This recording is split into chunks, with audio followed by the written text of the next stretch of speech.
Biya Kamal bana reporten shalat gwasme bana jaleng reporten me be ka kirme yadi ta kanane diaal kon till a political party re which ka juba a very important na me ka liang de kon linga jama ko zen ta ti kirme yadi je jaga jama ka bonten content re ka juba nyo de jango me be succeed ke che succeed bakor ngwan be ganung re wika South Sudan gor jeno ban report ban je linkel ka do badanen shikir miyadi chalat ka ngumbe yaro re which ka South Sudan ke li ashima juba karwade eno national election milat ke jeno ba jalat without Dr. Machar. What do you think will happen re wika South Sudan gwan mi mo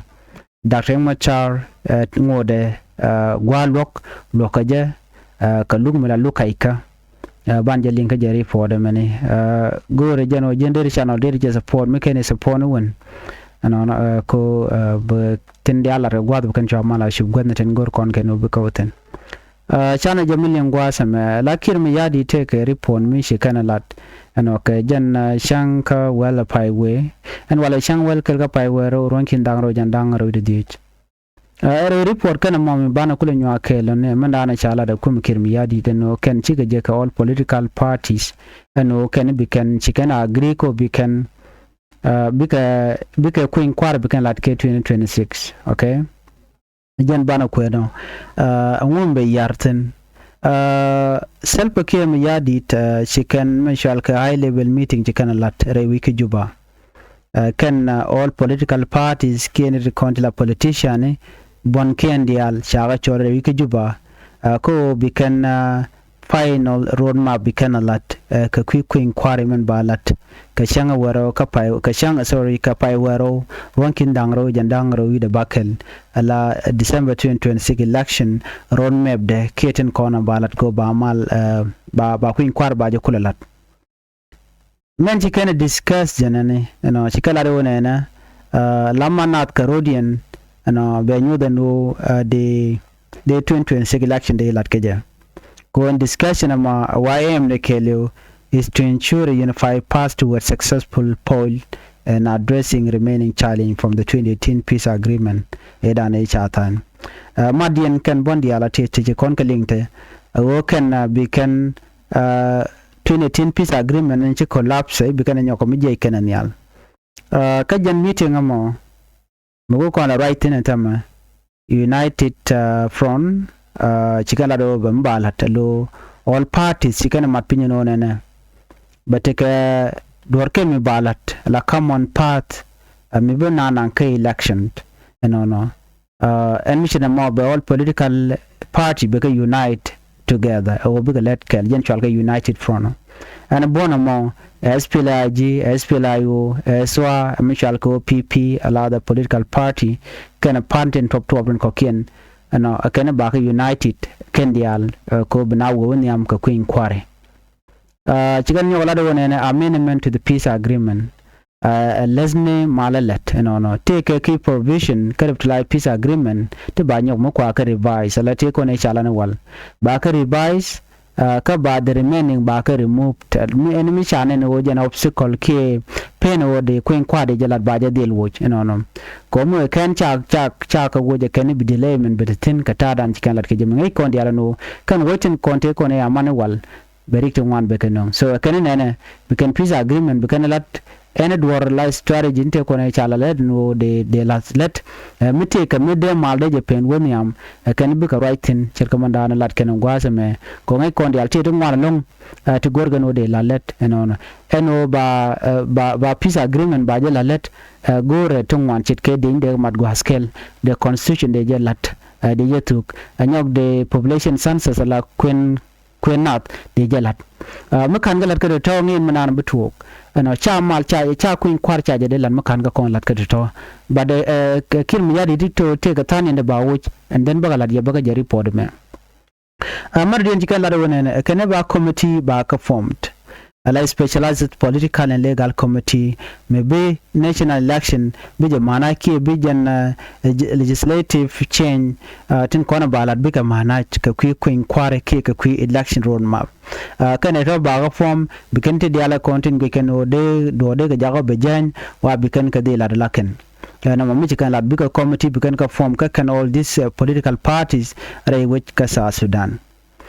chicken yola do ne take some complex issues to banyo ko ba address bone chairman pilot yenen gwasame la permanent constitution ke bon one and of de jelelde de jelat but ngai kon bon one ngoda kana lat nyok meridian nationwide census la kuëny nat la pengen de alde ka kwere wi ka South Sudan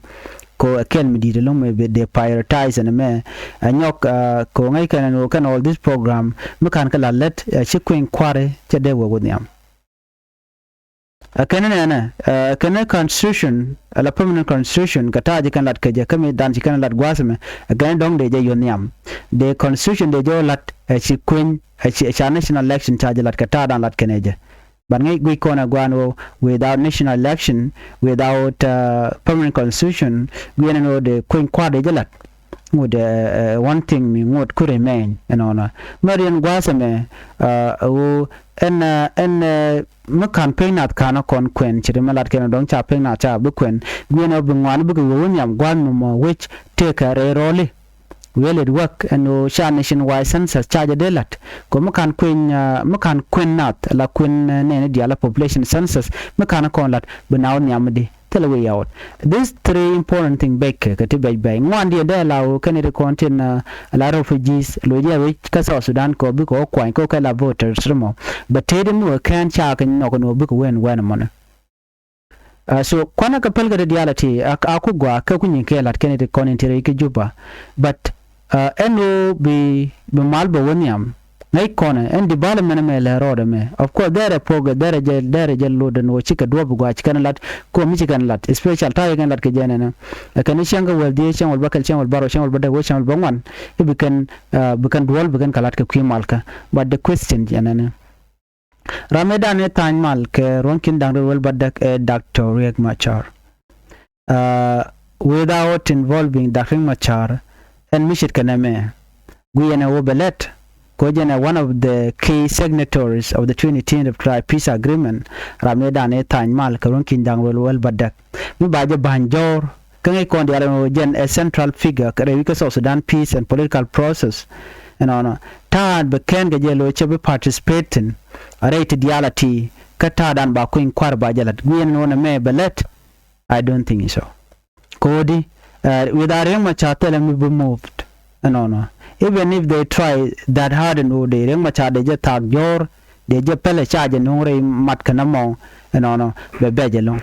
so it's a demon to again ku tene ko di mailing corner and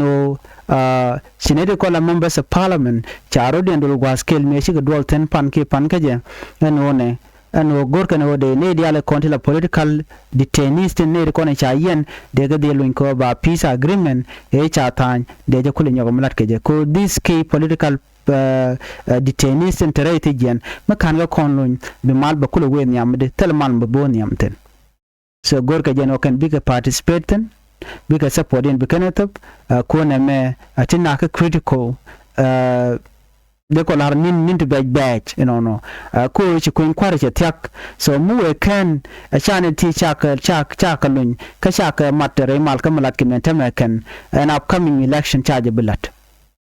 ne me mediten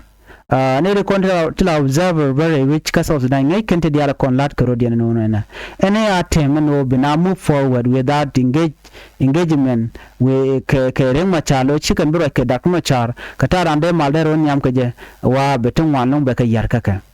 ko eron map charge la lora bang atele kuma spelayo tele jetetan lat ke je ka kuma spelayo kan kuma kirm yadit kan bon diality de lelo benene to shalka the party me tandian tele munankatin the person me dane to ga dial ke je e Dr. Riek Machar mi je jodo gwan wala no ne ti chala do bigatre dole ka kuëny kwad 2018 peace agreement shi kan mat what about SPLA-IO taje tabrar ki ngu mi to and wo bi South Sudan batik beteka kuëny kwana balat ke 2026 be defend kalon Dr. Riek Machar jen ku nen wo shona lungu Riek Machar abira iti jen gwadana titin so muchena me kana kon barar there's no way we be mal be we keje. So for that reason, you gonna dial on men chalat a kill me yadit can other political parties with other chatel me be with me am chirmadan ngai kona. So ne me amulat ka right now am rene dial de kan taka ngai tin ke de kan ka show lighten a normal me tere Riek Machaten chabe succeed. So chana me chana jamin gwej bane ka do badana chalat ke jam. President Salva Kiir held a high-level meeting with the leader of all political parties in Juba yesterday to finalize the roadmap for the December 2026 election. The discussion aimed to ensure a unified path towards successful poll and address remaining challenges from the 2018 Reply Peace Agreement. Key outcome from the meeting: number one, united front. All parties agree on a common path forward for the election, signaling a rare moment of political unity. Second, amendment to the peace agreement. Key provision of the revitalized agreement will be revised to remove remaining obstacles that could delay or derail the poll. Third, committee formed. Specialized political and legal committees will manage this amendment and oversee the legislative change necessary for the election roadmap. Fourth, deferred task. Conflict issues such as the permanent constitution and nation-wide census will now be treated as priority program to be implemented after the election. A critical question remains. While these developments show progress, analysts and citizens alike ask whether the process can succeed without the active involvement of first by President Dr. Riek Machar, the leader of SPLIO and the commander-in-chief, one of the key signatories of the 2018 Reply Peace Agreement, as a central figure in South Sudan peace and political process. His participation and support are widely seen as critical to ensuring broad trust and stability in the upcoming elections. Observers warn that any attempt to move forward without his engagement, without first by President Dr. Machar engagement, this could risk undermining the very unity the roadmap seeks to achieve, raising concern about voters' confidence and post-election reconciliation. As South Sudan approach a crucial electoral year, the question remains: can the 2026 election succeed in delivering peace and stability if one of the main architects of the peace agreement is silenced? The coming month will test the resolve and cooperation of all political leaders. Malat kon gwasame ala ku inquiry men balat me kan da kuma char me kan participating kan bonde ke lu ke de ni ka dial ge ge jen hotel mal me bu ben re wi ka South Sudan nen kon antama yes pele I would ya la force den ka United State ka Western Equatoria ke Equatoria in general ka penal ka jongle kan dial ke ready mu we kan lo shikir mu yadi kan bonde shikan mal shikan lot ngayen manana betok betaka koron wan so na me bejan 2018 peace agreement e cha ta ni wal kana talat kana jen wo ba kuin kwar ba jelat ke ki election be jeopardize mulono do be yar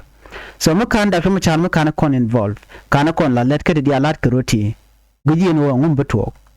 tele mal me balat ke tele kuin kware me balat bu woj betu shunka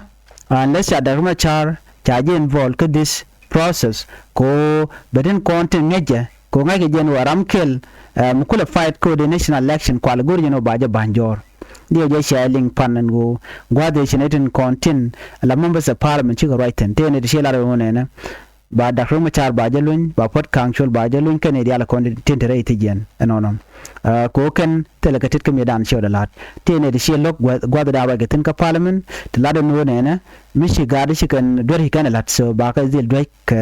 ka dwer kon ikan kalat mishi ka dwer ikan but tele dwer mi chala daken another thing men dia na ka jelong rameda ne tan mal do bi ka da ka char ka je juba we ko be peace ba jo implement dia ne ka je am chal ka me transitional government ajena ku da ka char ko na ka juba che wo ka lwangde we ka power ke ka pressure mishi ben kan it konti la international community and obreng machar bo were we ke be peace be implement and winami ajen do be dan ko ga ka je kan Simon gadu jwal ala ka peace ka kit gwang faction and obreng machar che le ka juba ka che lunjok ka tel mal menen ko be ti dial delay men kelu te ka kum kirma yadi che te ka dakar machar so for that reason ajem ne drop ka dakar machar ka drop de yen ke jam amana gwa lokan shaling and obreng machar gwa jen wodi ala gotten koni ko talk to special riga dan ci to nasir wajen ko te under control of SPLIO kayan machar ajaram dana la commander in chief ka chairman ka SPLIO ajan do dan en yan ka jem wajen te ka tet tena na mone despite woni te kon nin ka na ka civilian te chachin ka jek adeni SSPDF kina ro tena mo tena lat katen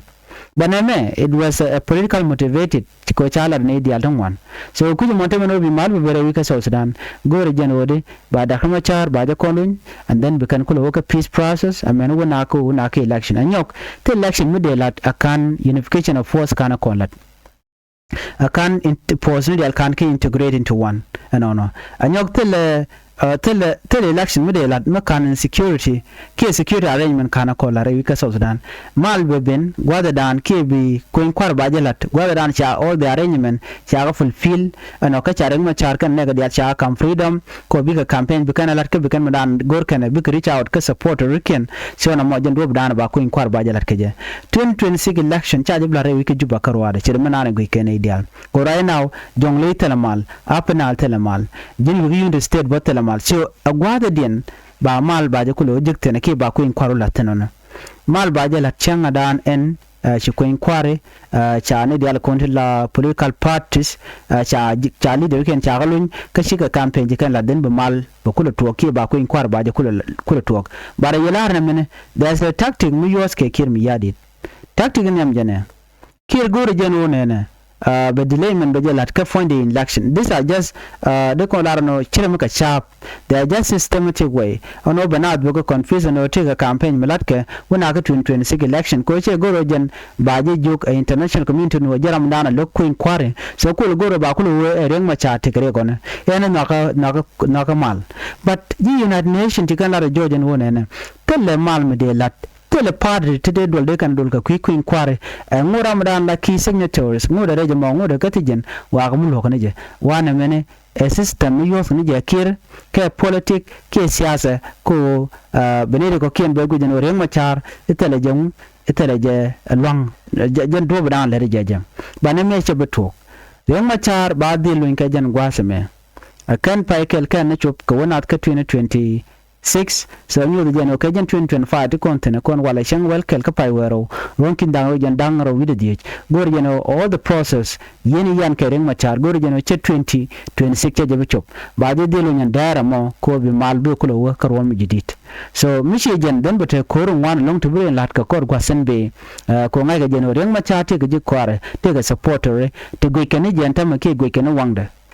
ano so message na jakering machar jemnen yo bide je message malka ano kir mi yadi kan je kware ka tuglo dien kala tin je dialan kon tin lat kan ka da ko machar ko run gwado be beni lug dana wo ben gwado ngai kon ram dana ba luk kir mi yadi ko kir mi yadi che je che kala de long che jen sai che je lat ke 2013 kana ti je win mon che jen sai che nyole ne ke 2014-15 bane abene ka jen 2016 edan abega jen 2025 to kontene che jen sai che la de kem yadi kitaram chi question taram chi jenanga court kitaram chi jogono mele mo mije so for that reason ka shubrodin ka da machar ko mure machar we barar luk do diana mo ba ka luk mishal ke ba luk mishal ka hybrid court ko hybrid court luk neten kontela high profile telat ke duir okay chiri mu dong chi duir shi la chi order shi top and then ba ji dir ka bare ma cha tem joje no kan order kan je top ko jen che ona no dara ma ju dag de je rescue a che team de ki bona che jak anyok en kuma spela yo kan SSPDF gwada te din tikatan ka ya radio tikan ga distance mu di da long kana kuma spela yo ne de ko ni ka kuma SSPDF te da ka ya radio ka mana Nuer te la jiso Sudan ka citizen te ji gwani kan kai de ni kan cire mu daga gwad bane ka kuma spela yo cha ga level no mu ci gwa ka kuma spela yo kan ci ka ya ce ko kuma mu ba ka SSPDF ba ne me ko political motivated ba ka rock winga ba ka rock wi da kan machar so jo mu chira me di na ngach ajena dan le road entema ene meni eno kiir yene reng machar wa politiki siasa ka jana right kan wati ka kuëny kware me balat and national election without that reng machar. Do you think that it will happen? Will it take place without involvement of the first vice president Dr. Machar? Guje no belet, guje no baje realeka baje nok. Hey, na me chebugwa. Unless you came yadi chagori no South Sudan be we erika. No. So jo me mugo de nywa kondial miti ka char mudir to gwa mo thomni en ban nyogo ben ke analysis dadien me ko ningatin ko lat ko redien rewika South Sudan bi atemal.